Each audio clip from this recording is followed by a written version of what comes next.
Halo guys, saya Ricardo dari timeclubview.com dan ini adalah video seri tutorial tentang HTML dan CSS.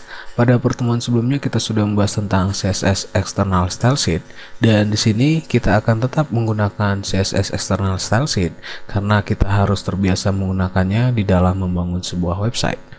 Ya, sekarang kita membahas tentang properti-properti CSS yang umum digunakan di dalam styling halaman web. Saya close dulu file profil ini dari editor. Dan kita fokus pada file index dan file CSS-nya. Saya delete dulu isi dari buka tutup tag body pada file index ini. Dan jangan lupa save file sebagai tanda menerima perubahan pada file. Dan saya delete juga isi dari file CSS ini. Save file CSS-nya. Dan jika kita coba file index ini ke browser, run, launch in Firefox, ya sekarang kita mulai lagi dari halaman kosong guys. Oke, salah satu properti CSS yang akan sering kita gunakan adalah background. Setiap elemen memiliki background yang dapat kita style sesuai dengan keinginan kita. Heading, paragraf, link, dan elemen-elemen yang lainnya dapat kita beri style background ke dalamnya. Misalnya, kita akan lakukan styling background pada elemen body ini. Ya, karena body juga adalah elemen, maka kita juga bisa memberikan styling ke dalamnya. Nah, seperti yang kita ketahui, elemen body di sini adalah halaman web itu sendiri. Kita bisa merubah warna dari halaman web seperti yang kita lihat sekarang. Secara default, halaman web kita berwarna putih. Ini adalah tampilan halaman web bila kita tidak memberikan style ke dalamnya. Untuk styling background yang pertama, kita coba mengganti warna dari halaman web sebagai tempat backgroundnya.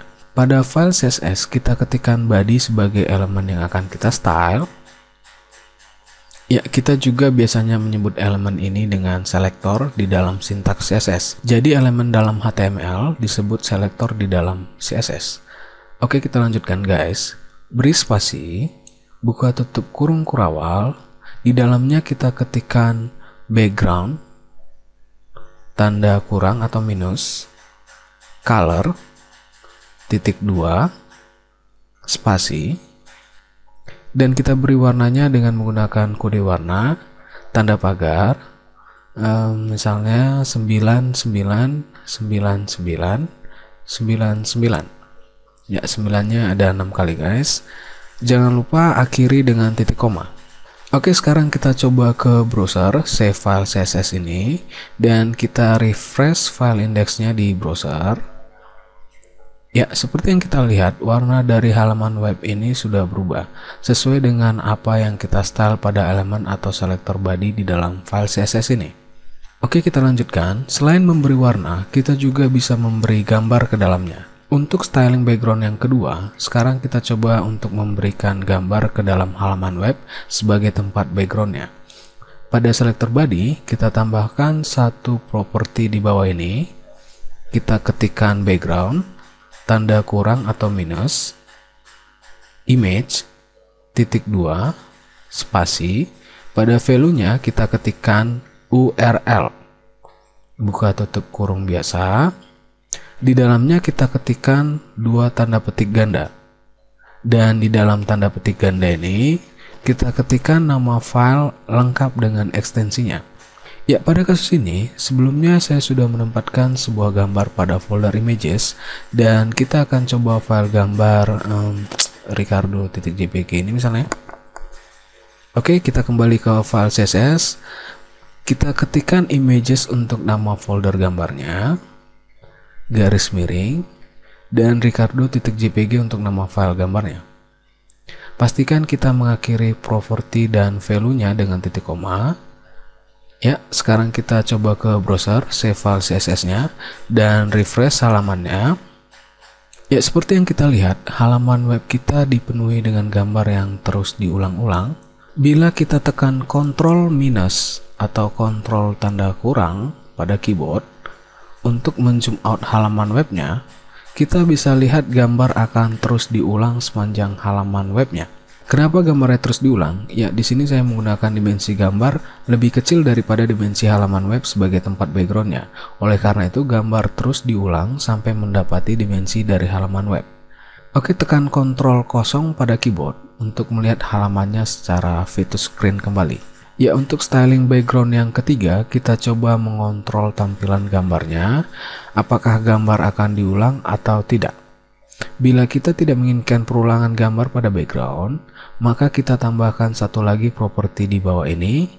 Kita ketikkan background, tanda kurang atau minus, repeat, titik 2, no, tanda kurang atau minus, repeat. Ya, di sini kita memberikan value no repeat pada background repeat. Dan jangan lupa titik koma untuk mengakhiri properti dan value-nya.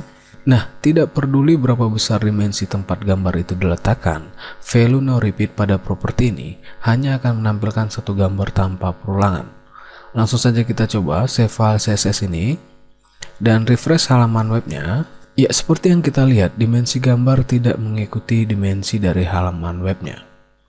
Nah, misalnya jika pada situasi tertentu kita harus mengulang gambar secara horizontal, maka pada value background repeatnya kita ketikkan repeat tanda minus X.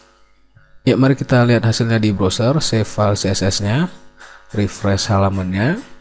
Ya, gambar diulang secara horizontal pada halaman web. Nah, sebaliknya, bila pada situasi tertentu kita harus mengulang gambar secara vertikal, maka kita gantikan X dengan Y. Save filenya dan refresh halamannya. Ya, gambar kita sudah diulang secara vertikal pada halaman web. Oke guys, terakhir, pada background kita juga bisa memposisikan gambar sesuai dengan keinginan kita. Ya, saya set kembali background repeatnya menjadi no repeat. Save dan refresh. Ya, untuk styling background yang ketiga, kita coba untuk mengatur posisi gambar. Untuk mengatur posisi gambar pada halaman web sebagai tempat backgroundnya, maka pada body kita beri satu lagi properti di bawah ini, background minus position titik 2, 25 pixel, spasi 50 pixel, dan jangan lupa titik komanya. Oke, kita coba guys. Save file CSS-nya dan refresh halamannya. Ya, gambar sudah berubah posisi, di mana sekarang gambarnya sudah lebih ke kanan sebanyak 25 pixel dan ke bawah sebanyak 50 pixel. Ya, penulisan pixel pertama adalah secara horizontal, sedangkan penulisan pixel yang kedua adalah secara vertikal. Jadi jika kita ingin meletakkan gambarnya pas di tengah-tengah halaman web, maka pada property background position ini kita beri nilai ya 50% guys, secara horizontal. Oke, sekarang kita coba save file CSS-nya dan refresh halamannya. Ya, gambar kita sudah berada pas di tengah-tengah halaman web, karena pada file CSS-nya kita sudah set nilai background position-nya 50%. Oke guys, silakan bereksperimen sendiri dari apa yang telah kita bahas tadi. Dan sampai di sini dulu pertemuan kita guys. Jika kamu ada pertanyaan tentang pembahasan ini, email kita di berbagi@timeclubv.com. Jauhi narkoba, jauhi korupsi, dan tetap berkarya guys. See you.